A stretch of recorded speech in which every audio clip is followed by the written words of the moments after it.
You're watching the Action Sports Jax 24/7 network. Now it's time for the Brent Austen Show. There's the win probability for the Jacksonville Jaguars with a couple minutes to go in the third quarter yesterday, and it looks like last season in a football game, doesn't it? One of the things that might bother me. I have three things that kind of bother me about this loss for the Jags that are deeper than just the win-loss column. And that depiction in graph might be one of them. Hey, everybody. Welcome in to a Monday, the first one after a Jags game. And the Jaguars lose. Obviously, you know that part. I've been covering this thing now for, 18 hours or so. And disappointing still for the Jags. It's funny how these games work. And this is why we always say when we try to predict things, even toward the end of the year or how the years go or what's going to happen or what kind of record do they have to have, all these kind of different things. It's like, it's how it looks, it's how it feels, it's how the game flow goes. And so if you were to tell me that the Jags lose 20-17 to the Miami Dolphins, I was like, okay, that's feasible. Dolphins supposed to be pretty good. It's on the road to start the year. But the way it happened feels much worse. It feels like they lost by 30. In a way. So that's just the nature of sports. And, oh boy, let's talk about it for a few hours. Brent Martineau here, and Austin Lane still training for his upcoming fight in October out there in Las Vegas. He got to see it bright and early because football starts early out in Vegas, man. That's the good part. Yeah, that's the good part. I guess the bad part is that I almost threw up my breakfast, towards that fourth quarter a little bit because there was a lot to be frustrated over, Brent. And, I think it's a good point. I think expectations, despite maybe what the Vegas line said that, Miami was going to be a great team, a great offense. They're going to be hard to stop and everything. And I think for the most part, the defense showed up and there's a lot to break down and everything. But I'm just going to start out by saying, I think we all our fans and all the city of Jacksonville an apology because we're the ones saying for the whole time, for the entire offseason, the slogan should be, it just feels a little different this year. It just feels a little different. And maybe it did in the first half. And then the second half, it was more of what we're accustomed to. They were playing all the greatest hits, bad penalties, bad turnovers, drop balls. Questionable coaching decisions. They played all the greatest hits, Brent, and it was frustrating to say the least to watch. That's a really good point, and that's going to be maybe we're jumping into my concerns about everything right away, and maybe we just start right there, Austin. There are deeper concerns about this game than just the loss. There's obviously the headline is this: if Travis Etienne scores, the game's over, right, Austin? You would think so, yeah. Absolutely. Yeah, and I understand that's go ahead, I'm sorry. No, you go. And I was gonna say, and I understand that's the play, right? That play right there, it's essentially a 14-point swing. You score a touchdown and you win that game. And I get it was a monumental play, Brent, but at the end of the day, this game, there's so many ups and downs in any game. And I just feel like any solid to great team can overcome moments like that. And you saw the Jaguars had that moment. It happened, and then they couldn't overcome it. And then it just snowballed from there, and it got worse and worse. And once again, we've seen this story, it feels like a million times. And yesterday, it just seemed kind of like a rerun again. Yeah, I think listen, it's a good play, too, by Holland. And nobody ever wants to say that in sports, and I understand that. It's like all Etienne's fault and hold on to the football and put the other hand on it. I get it. It's a terrific play by Holland. I think sometimes you got to acknowledge that. But the bottom line is I feel really good about the Jaguars if they're up 24-7 with 17, 18 minutes to go in that football game. And not only that, I feel like we're praising the Jaguars. They ran the ball. They got more physical. They had two drives, Austin, if they finished that drive of 96 and 97 yards.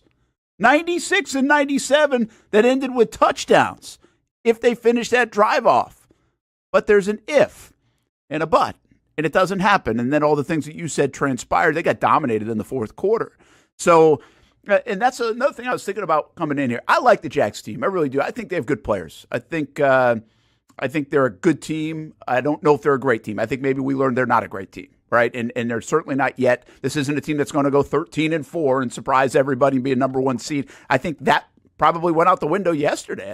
I think we know enough right now after one game to say, okay, that's not going to be it. This is a team that's probably going to contend for a division, going to be in every game. They better win close games because that's the way the league works, and that's the way you make the playoffs. But this doesn't kill the season for me. It just tells me a little bit of something. Like, they're not great. I think if you go win this and you win 30-10, because I think if they had gone in on that play 24-7, I think they're going on to win 30-10.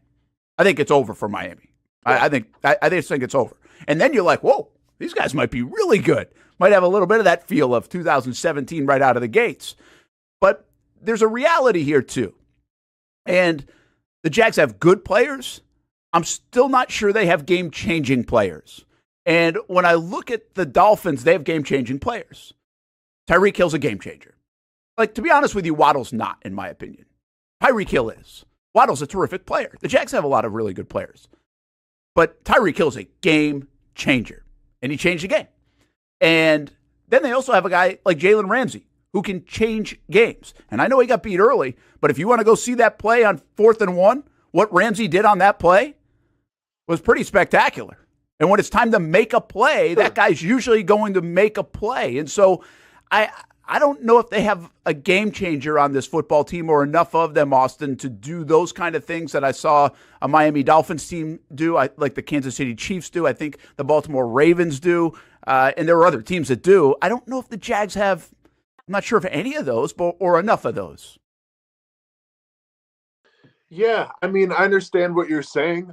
I think we saw a rookie wide receiver in Brian Thomas Jr. who could be a game changer that we saw in the first half that kind of disappeared in the second half, and I get that we want to say that in the first half we're going after Ramsey and Ramsey wasn't looking that good, and it was great to see. And in the second half, yeah, Ramsey got some confidence. Do you know why? Because this team didn't really go with the deep ball that much the second half, so Ramsey wasn't really getting challenged the second half at all. I understand what you're saying in terms of that you need that game changer, that guy that you can go to. And I agree with you, but also I'm going to say this because, I watched a lot of football yesterday, and obviously some great teams won. A team like the Bengals, they didn't win. And when I look at the first week, and I get overreactions can happen, Monday morning quarterbacking is going to happen and everything. But once again, Brent, and it's so cliche, but I think it's the truth. This really comes down to your identity, okay? And we've been preaching this the entire offseason. And if you look at the Jaguars right now, what their identity is, we see on defense that they can step up, okay? And thankfully, it wasn't too chaotic in terms of defensive line. Trayvon Walker going down. What a surprise. Trayvon Walker had 2 sacks yesterday. You know why? Because it came from the edge. What a surprise. Eric Armstead had a sack yesterday. Where'd it come from? The middle. Okay, great. So we're not going to get too complicated now with moving guys all over the place. We're going to put them where they're going to be to succeed. I like that. But it comes down to the offense. When you have Doug Peterson, who's a quarterback-friendly coach, when you have Press Taylor, who we think is calling the plays, what is your identity? And we saw a good dose of Tank Bigsby. I thought he looked pretty sharp yesterday. We saw in the first half a lot of confidence from Trevor Lawrence. But once again, I think we're left after this Miami game asking a bunch of questions, and one of those questions being, well, what the hell is this team's identity on offense? Yeah, it's a good take, and I'm going to hold my deep cuts concerns long term for a little bit longer because, there's just so much to get into here, and I think these are more headline things like you just brought up. I think you're right about identity. I have such a problem with this team the last couple of years with their offense not taking over games, with their offense not doing enough. And you might have heard or seen me now. I even brought it up to players yesterday in the locker room. But this game was so reminiscent to me of the Kansas City game last year, where the defense just, to keep Kansas City last year in the third game of the year to 17 points, you're like, hat tip, man. That wasn't supposed to be. Like, you're thinking keep them to 27. To keep the Miami Dolphins to essentially 17 points throughout this game and what they were doing in this game. And I know the yards at the end of the day. It's about the scoreboard. It's about the points. And they had, even when they gave up the 63-yard play to Waddle, Trayvon gets the big sack, knocks him out of field goal range. So this defense did it, and so it feels like it's such a missed opportunity because, hello, offense, it's supposed to be offense. Doug Peterson, Lombardi Trophy, offensive guy. Trevor Lawrence, $275 million guy. A lot of money spent, invested on the offense. That's what this team's supposed to be. That's what the league is. I think I counted there was one team in the league yesterday that won if you scored 17 points or fewer. And that was the New England Patriots, who somehow beat the Bengals 16-10. You don't win in the National Football League if you score 17 points. This game is all on the offense, Austin. Without a doubt. And first of all, kudos to the defense.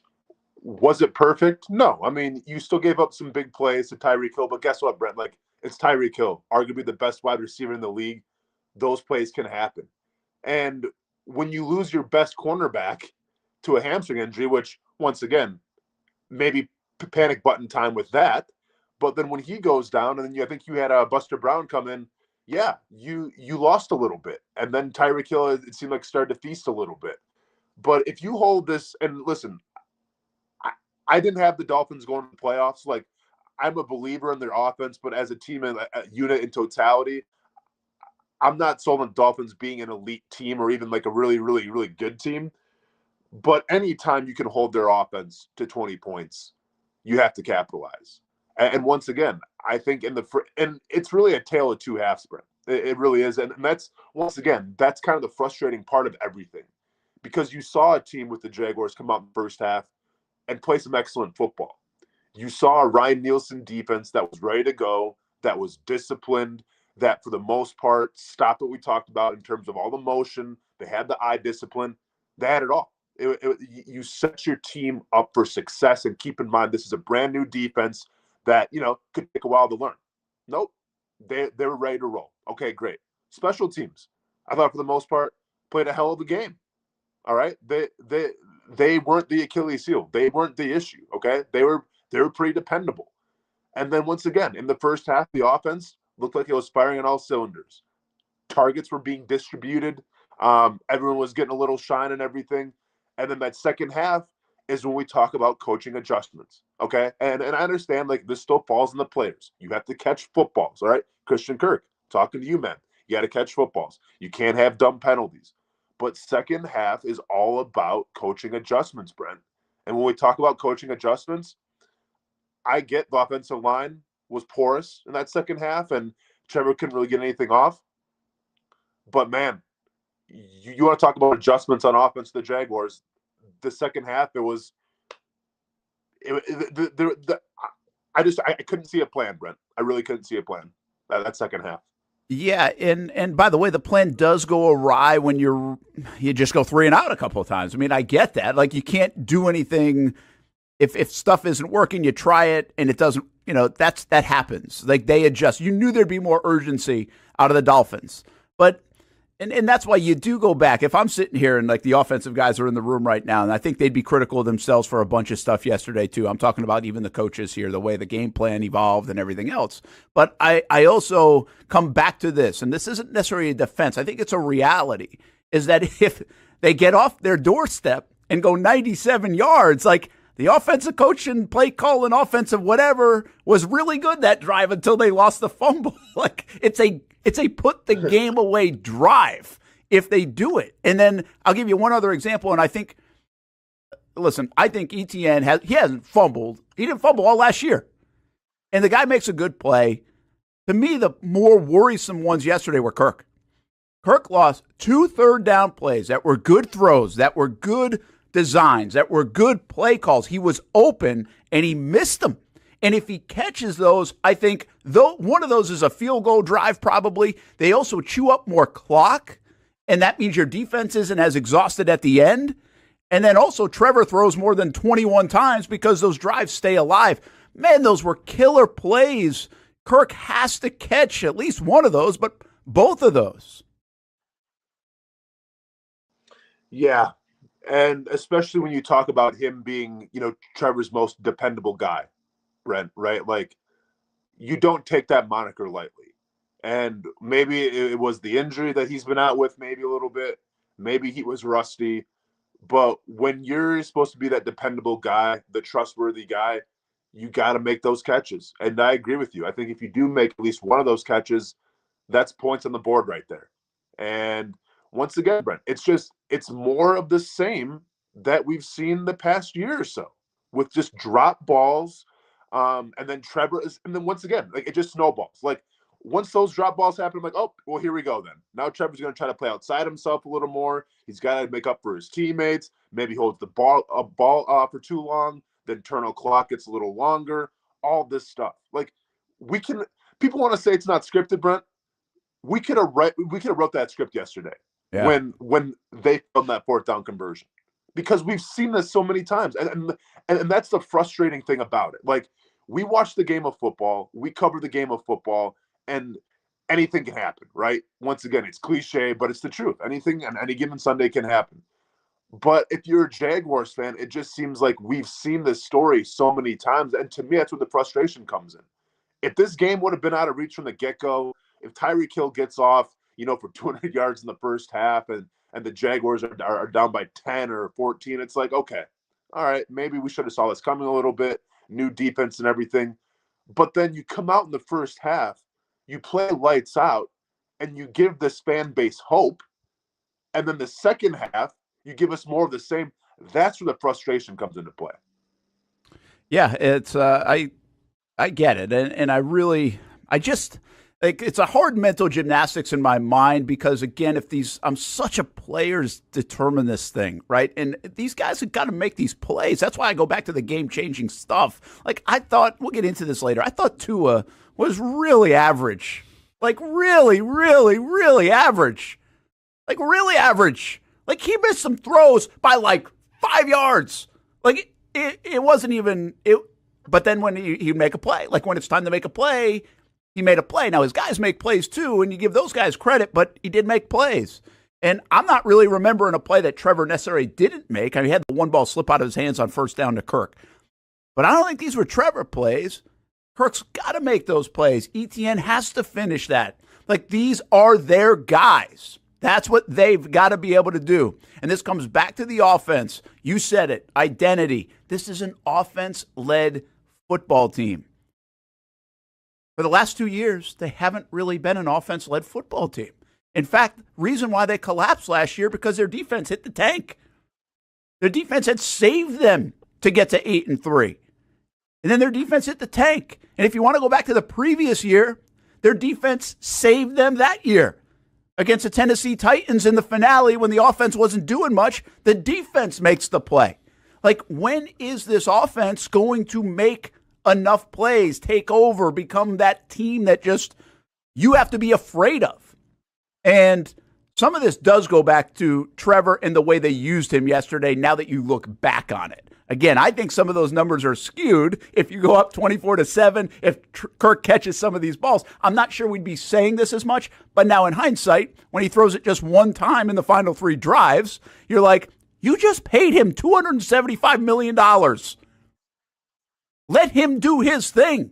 If he stinks it up, well, we'll criticize him. $275 million, Austin. Let him rip it. Yeah.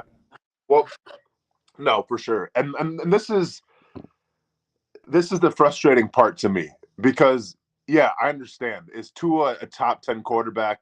Probably not. Does he play with a lot of great players? Absolutely. But I'm not going to sit here and say, well, I mean, Tua isn't that good. You know what? Tua threw for 338 yards yesterday. He did. Okay. And he was, he had a touchdown.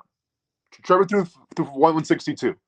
And if you want to sit here week by week and break down why, Trevor threw for this much and why the quarterback maybe outplayed him a little bit, I mean, we can do the whole exercise. But at the end of the day, Tua threw for over 300 yards passing. And yeah, were they all dump offs for the most part? Were they all short passes that turned into long passes because you have explosive guys like Jalen Waddle and Tyreek Hill? Sure.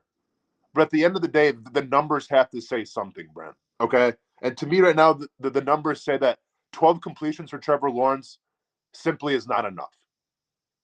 Well, Austin, the thing about the Tua stuff, what says to me more than the 338, because we know, I mean, these playmakers, they're dangerous. We'll talk about those guys later, but man, it's impressive. It's impressive. I've watched a lot of football I've watched some great players. I've had the luxury to watch great players in person. Tyreek Hill is about as hold your breath as I've ever seen on a football field in live action. I mean, it's really something to behold. And I know people have been saying it for years on TV, but it's something different when you see it in person. But the bigger number to me, Austin, is Tua threw it 37 times in a relatively close game. They're putting the ball in the hands of their $250 million guy. The Jaguars did not put the ball in the hands of their $275 million guy. So I make a comment on Twitter because this guy's like, hey, Tua's way better than Trevor. I'm like, I didn't see that yesterday. But here's the bigger problem with that. You can agree or disagree. That's fine. I can't tell if Trevor had a good day or a bad day yesterday. How can't we come out of a football game and know that? Like, we should know that every time. You're paying him to be the guy in a pass-happy league, and he threw it 21 times like he was Mac Jones against Buffalo or Blake Bortles, years ago when you're trying to protect the ball. Like, that shouldn't be it. Not when you're paying that guy. Like, I should be able to come out of this game and say, man, he's awesome. Or, man, he's got to do better. I mean, I don't really have a strong opinion on Trevor yesterday. That's not good. No, it's not good at all. And once again, I agree with you. It comes down to how do you view Trevor as? And I think we all agree. Like, this guy, he's a franchise. He's going to be here for the next 5 to hopefully 10 years. And it did seem a little like Blake Bortles-esque, where it's like, okay, well, let's not give him too much here and everything. And I'm sorry, like, did you implement a brand new, like, did a new offensive coordinator come in? Did a new head coach come in? Because I saw a defense with a new coordinator that played pretty damn good in a new system with a new scheme, with new players, and that wasn't an issue. And I saw an offense that had essentially the same offensive line coming back, set aside from the center, the same quarterback, obviously, the same play calling, the same offensive coordinator, the same head coach, a couple new wide receivers, the same running backs. And what are we talking about? Yeah, he needs to have the chance to impact the game, Austin. He's one of your best players. We can argue where he is on that list. He's one of your best players. You have to give him the chance to impact the football game. And he did. Listen, touchdown throw was beautiful. He had some nice throws early on. He had zero impact on the football game in the second half. And that's a controllable thing. He had zero impact. Like, on the 3rd and 4th down, which we're going to get into in a bit, we're going to take a break here in a moment, but if it's 4th and 1, I'm doing 2 things on that play. One, I'm about ready to prove that we can get a yard. And so I take the guys over there and I'm like, we're going to get this yard, and this is going to set the tone for the year. I can live with that if I'm Doug. And then I'm going to learn a lot when they don't get it. But I can live with that. Not run sideways. And so if you not going to do the first thing I said, then put it in your best player's hands. That's Trevor. You just told us he's your best player. You paid him $275. He didn't factor in to the most important play in the football game at the time. That's a problem. I don't like it. Yeah, it's a giant problem, Brent. And like you said, I think we got to go to break here pretty soon. But there's so much to unpack here, and when I say so much to unpack, so much in a negative way. And I think a big talking point we have to address when we get back from break here is the fact that, we talk about the whole play calling situation. And like it almost got put on a pedestal where it was so ridiculous, and we were tired of talking about it. And we were burnt out talking about it. And thankfully, none of the national pundits really got a hold of it or seemed to care. Maybe that's being a smaller market team, whatever the case may be. You'll take it because it's less distraction for the Jaguars. And the first half, despite of whoever was calling the plays, all right, everything looked fantastic. And then once again, it's more of the same. It's a tale of 2 halves. And now all of a sudden, guess what? The play calling is going to be an issue again, and it's going to be a talking point. And to me, we've discussed this a lot, but now we have to get back into it because, well, what we see on the field, we have to talk about. And we saw a team of two halves. That comes down to, once again, yes, the players in the field have to play the game of football. I understand that. But it also comes down to coaching and play calling. And it lasted all the half. It wasn't a distraction, Brent, for a half. And now we're sitting here on a Monday wondering once again, okay, well, play calling. Here we are again, guys, playing the greatest hits. What are we talking about? Yeah, I think it was average head coaching on both sidelines in this football game, to be honest with you. But I also thought there was some star coaching, and we'll get to that when we come back. I have 3 concerns long term based off this game, and I know it's a small sample, and I don't like to always do that, but I think that's what we have to work with right now. And it's not just this, because we have 3 years of Doug as well. So we'll take you through the concerns, or my concerns, and then also eventually we'll get to some positive stuff, I think, around Brian Thomas Jr. and some other things. But we have some reaction, all the rest. We're in Miami for it all. And it really, this one stings early. It stings early because the bottom line is we can all see a scenario where we think the Jags are pretty good and they're going to be in the race. And you come down to a wild card spot in a tiebreaker against the Miami Dolphins, and this is the game that blew it. And you don't make the playoffs. That's what these early games can impact long term. We're back on the Brent Austen Show on a Monday. Don't forget, tonight we debut Jags Report live for 2024, and we moved it to String Sports Brewery in Springfield. It'll eventually go to Jack's Beach when that location opens. Antonio Johnson, our guest tonight, and you can watch it on Fox 30. You can also watch it right here on the Action Sports Jax 24/7 network. And let's get back to talking Jags. We'll continue to talk about your fight upcoming. All right, here's the thing.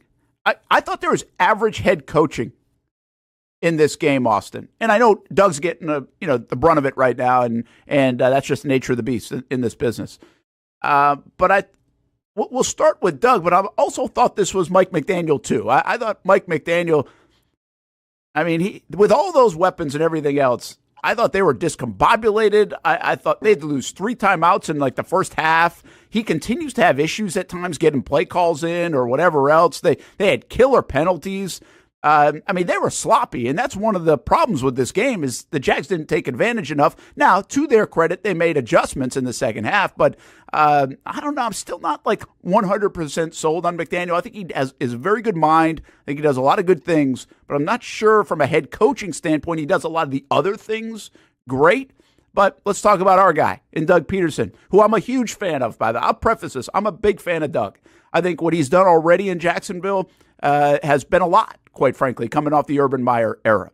But now we're getting to the point, is it enough? And is he doing enough? And yesterday was a little concerning for me because as much as I knew he was going to go for that 4th and 1, I also think... So what's that? You knew right away he was going for it. Oh, there's no doubt in my mind he was going for that. No doubt. Unreal. Yeah, I even put a poll up because they took a timeout, and I put like a 5-minute poll up because they gave us a break there. Usually those are no good if they're like running the play right next. But I was convinced he was going for it. It's just that's what Doug does. Doug stays aggressive. Okay, so he's aggressive there, but really, if you look at the totality of the second half, they weren't aggressive at all. And so what does that tell me? I think it showed me he panicked a little bit in that spot, Austin. He felt the rest of Jacksonville felt in that moment, like we're screwed, we're going to lose, the momentum's so much against us. We fumbled at the doorstep. They just had an 80-yard play. If we don't make a first down here, the game's over. And it felt like that's what he was trying to tell his team almost. I mean, okay, yeah, I guess, Brent, but here's my issue with it. And I understand hindsight's 20/20, right? Where if they get the first down, maybe the momentum carries on, you win the game. Okay, great. I understand all of that. But here's my line of thinking and why I didn't like the call, regardless if they're like, if they would have converted and, we're all celebrating, Jaguars keep on pushing, that's fine. But even in the back of my mind, if they would have converted, I still would have been, I didn't like that call. Because to me, the thing that you could hang your head on that game was your defense. Now, I understand. ETN fumbles. They score right after it. The momentum was changing. And I wasn't there at that game, right? I was watching it on TV.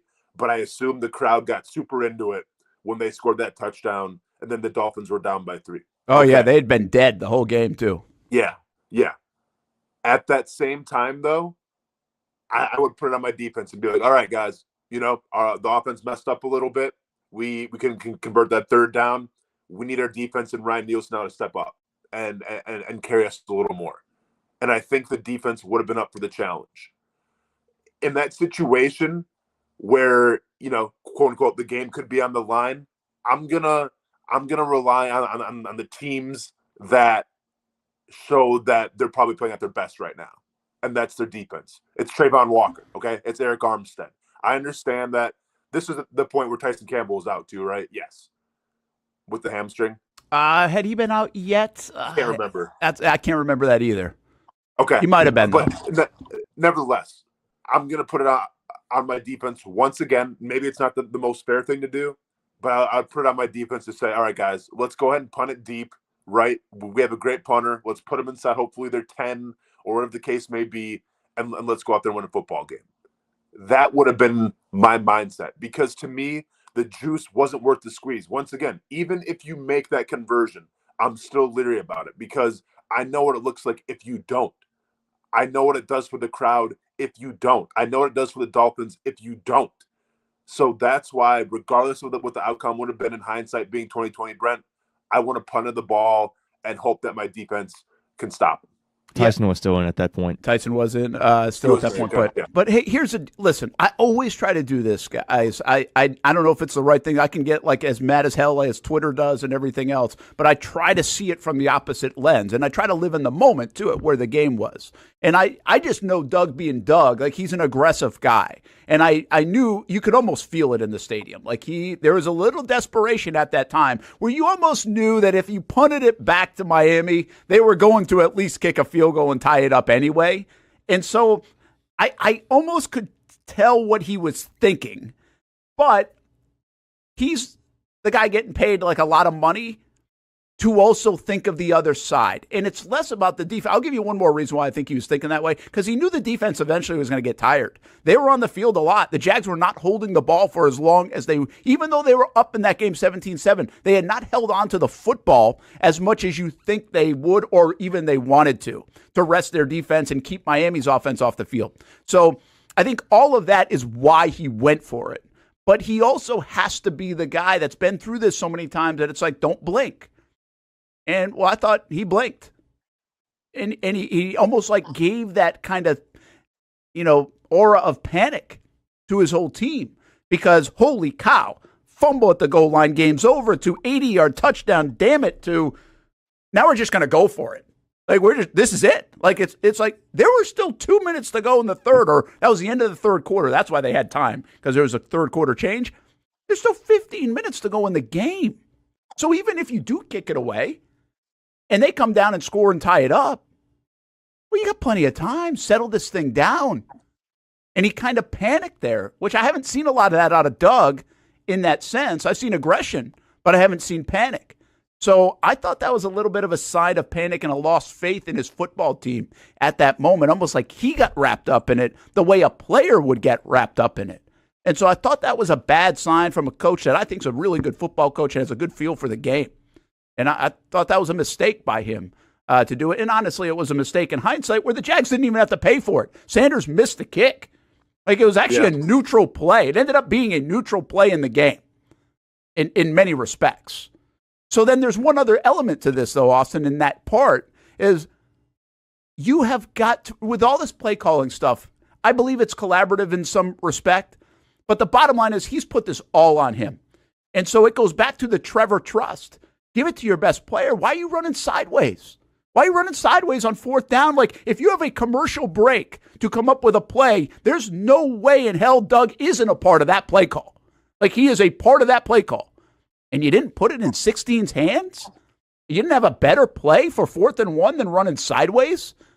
Yeah. Well, and once again, this comes down to identity, Brent. Okay? And, yeah, I understand that. And it's funny because when they go lateral and ETN gets stopped, I'm like, that's the game. That's it. There's too much momentum now in Miami. You've lost all your momentum. That's it. That's the game right there. Call it in the third quarter. Like that's where I was at. And then obviously Miami missed the field goal. I'm like, man, maybe this is different, because I think in the past you would have seen them fail to get that fourth down, how it happened. And then Miami goes down there and scores a touchdown. And then obviously it's out of reach. But it didn't. You had a missed field goal. I'm like, okay, well, then maybe this truly is different. I'll say this, though. You watch good teams around the NFL, all right? And I'll say a good team like the Eagles. If you watch that Eagles and Packers game, when it was 3rd and short or 4th and short, what was going to happen? It was either going to be the tush push or it was going to be Saquon Barkley up the middle, right? Because that's who the Eagles are. They try to punish you at the line of scrimmage. Yeah, they have all this speed. They have A.J. Brown, Devontae Smith, and Saquon Barkley is very versatile out of the backfield. So they have all these dynamic players. But at the end of the day, when it's 3rd or 4th and short, we know what Sirianni's going to do, okay? It's not going to get cute. It's not going to be these outside runs. It's going to be smash mouth football. We're coming down your throat and see what we can do. Okay, fantastic. The Jaguars don't do that yet. Okay, the Jaguars they're not to that point. Now we saw once again with Tank Bigsby, and I think this is one of my questions, Brent. I think in terms of rep share, in terms of usage, what are we talking about now with Tank Bigsby, with Travis Etienne? Because we saw a very costly fumble, and I think on some teams that fumble happens, you don't see Travis Etienne again for that game, regardless of how much he means to your team. But we saw him again. I get it. Very first play. They went right back to him on a screenplay. I think it was first play after that. Yeah, which is wild to me. But you put him back in there. Okay, maybe he's a leader. He's one of your trusted guys. So be it. But you had a guy in Tank Bigsby who's obviously made vast amounts of improvement, who had the better rushing day. What is this, I guess, running back share going to look like now, Brent? Like, is it still the Travis Etienne show and we use Tank Bigsby sparingly? Or did Tank Bigsby really show you something where it's like, okay, we have to get this guy more reps because, well, he hasn't shown why he shouldn't be getting more reps? Yeah, it's going to be an interesting deal how he handles this. I think there's, again, this is why I kind of I go back and forth on this stuff with Doug. It's a mental gymnastics in my mind. I want to make it clear, like, I can be critical of Doug. I have been critical all offseason about the way he's handled the play calling and everything else and this whole topic. And again, this is, somebody just said, like, why are we talking about Press Taylor? Because it's not Press Taylor. It doesn't matter what Press Taylor calls or if you like him or not. It still goes back to Doug. Because Doug's the one making the decision to do it. So it's on him. The way he's handled the whole thing. If Press calls a bad play, it's on Doug. Because Doug's not calling the play. So this all goes back to Doug. So, I'm not, like, you can sit here and talk about Press Taylor all you want. But I'm not on Press Taylor. Every bad call, if you think it is a bad call, goes back to Doug. Because Doug has set the table for this to be the plan. Now, to piggyback what you said, Austin, I don't know how they're going to go forward with this, but I do think what they're trying to think about is, first of all, get the confidence of Bigsby up. He's looked very good in camp. They want the 1-2 punch, but I also believe in this long season they want to play the marathon, not the sprint, when it comes to Etienne and his touches. So I think you're going to continue to see this balance. And one other thing about this game, the Jags stuck to their plan of development and mixing in players. They mixed in a bunch of players in this football game. Like, they did live true to that, especially on the defensive end. And I think it holds true for a guy like Bigsby. I think they'll continue to share the load, especially in the early going of the season. Yeah, I mean, absolutely. But I think at what point, like, once again, and listen, I'm on the defensive side of the ball, right? More than the offensive side of the ball. So I guess it's still in Doug Peterson we trust. But how do you feel about the Etienne situation? I understand that he's meant a lot to this team the past couple of years, one of the best players. And to be fair, I think one of the better consistent players. Had a rough go around, had that fumble. Do you sit him or do you throw him right back in the mix then, Brent, if you're Doug Peterson? Because once again, I'm not, and I agree with you here with Press Taylor. Like, we can sit here and question everything that Press Taylor did, the play calling, the fourth one, all that stuff. Because and correct me if I'm wrong here, Press Taylor was calling the plays, yeah? Yeah, of course. Okay, yeah. Exactly. And if that's the case, then great. And I agree with you here too. This all comes down to Doug Peterson, because this is happening in your watch. You're letting this happen. Okay. We've talked about how many damn times where you won a Super Bowl calling the plays. You don't want to do it. That's fine. But then when it goes south and when it looks like it did yesterday, yeah, press, we'll hold you accountable. But guess what, Doug? It's on your watch. So I agree with you there. But my question is do they make maybe a little mistake of at least not sitting Etienne for a series or so, just to be like, hey, we can't have this. This is the old Jacksonville Jaguars way. We can't do this anymore. Yeah, I don't know. I think that's a delicate balance, man, and you know this because you've been in it. And it might be different for a ball carrier than it is for a defensive guy, but I think you can't just say, okay, we lost confidence in you, right? There was a little bit of that last year with Tank. And I am not going to be hypocritical here on this one. I have been a huge fan of ETN. I am a huge fan of ETN. I think he's a dynamic player for them. I think he's one of their most dynamic players. I think that's why I go back to the top of the show. And when I'm talking about game-changing players, he's one of the guys that can be it. So he can't change the game in a negative way. But he did on this day. He also didn't fumble all last year after he went through a brief spell of fumbling in his second season, which was essentially his rookie year because he missed the whole rookie year. I'm not doing that. I thought Tank Bigsby was good, really good. And that's a great sign. Great sign. I mean, he had two of the biggest plays in the game coming off the goal line. 17-yard run to 26-yard run. He was tremendous. But I'm not here on one game sample to sit here and tell you that all of a sudden, because of a fumble and some good runs by Bigsby, that he's better. I saw Chris Sims say he's the better. I mean, come on. Not one, no way. I'm not giving up on a guy there yet, Austin. I don't think that's fair to ETN. I think he's done a lot. I think he's done a lot behind a questionable run offensive line at times. And I think they're going to need him, and they need him to do a lot. No way. Give it back to him. He's still your guy. And Bigsby may help share the load and earn even more. And good for him if he does. But that's a one-game sample. And if you're switching things on a one-game sample, to me, that's super panic mode. And that would be ridiculous. Yeah, I mean, I understand, Brent. But at the same time, to me, at least running the football, Tank Bigsby looked better yesterday. He did. And I understand that you've had a lot of rapport built up with Travis Etienne, and you're to continue to use him. I get that. I understand all that.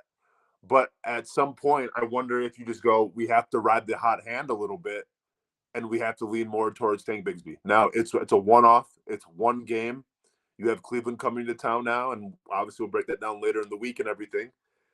But I just feel like from that last game where if you want to run the ball and it's fourth and short, like, yeah, I would probably still trust Travis Etienne right now, Brent. But now in hindsight, hindsight being 2020 in retrospect, I may give it now more like the short yardage carries to Tank Bigsby because he hasn't proven me wrong yet. Yeah, it'll be interesting to see. Somebody in the chat says ETN might have been a little shook prior to the fumble, saw his workload cut less than Tank, started the second half on the bench. Fumble was a result of not having good feel for the game.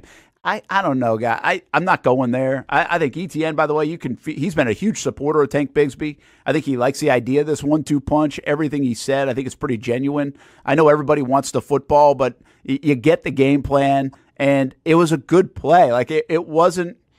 I mean, Austin, he's got to cover the football up with two hands going into the goal line, right? I mean, that's the fix. Yeah. But other than that, it's a hell of a play by Holland, this is part of what we do for a living that I hate. When somebody makes a good play or a bad play, it's just a good play or a bad play by your team. Sometimes there's a good play by the other team that helps out the bad play by your team. And this was an example of it. Yeah, because listen, if this was on the other side, right, and we'll say like Cisco or Savage make that play, we're not talking about like how bad of ball discipline it was from Mostert or Hn. It's that was a great play by the defender, and it was a great play, right? And they make a lot of money too on the other side of the ball, right? So I understand all of that, but when you talk about a 14-point swing, Brent, and once again, it doesn't come down to one play, and I know that's cliche.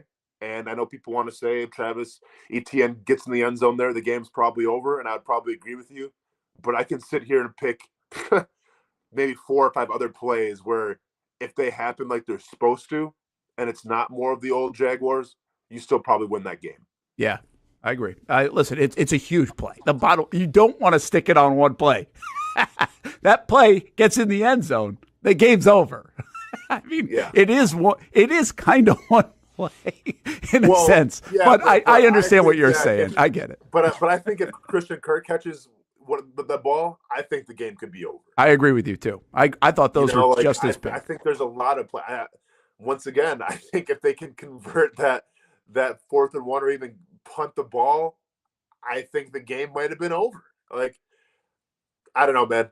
Like I said, yes, that was a huge play. It was a 14-point swing, and the game could come down to that. But there's a lot of plays out there, like in any football game, where if you go back and watch it, you make the play here, you make the tackle here, you make the conversion here, you don't have a penalty here, you win the football game. Yeah, I agree. And it's very reminiscent, by the way, of like a quarterback at the end of a game making a bad throw. Like Matthew Stafford threw a ball in the end zone yesterday in the 4th quarter, right, and got picked. And it's like if they lose the game in regulation, even he came back from it, But if they lose the game in regulation, Rams fans would be like, "Oh, I can't believe that's why they lost the game." Like, well, in the same respect, it's like, well, no, there were 100 different plays in that game that probably could have changed it, and I get that mentality. But this is the running back version of it. I mean, usually it's the quarterback that makes that play or a defender that screws up on a penalty or just a missed assignment.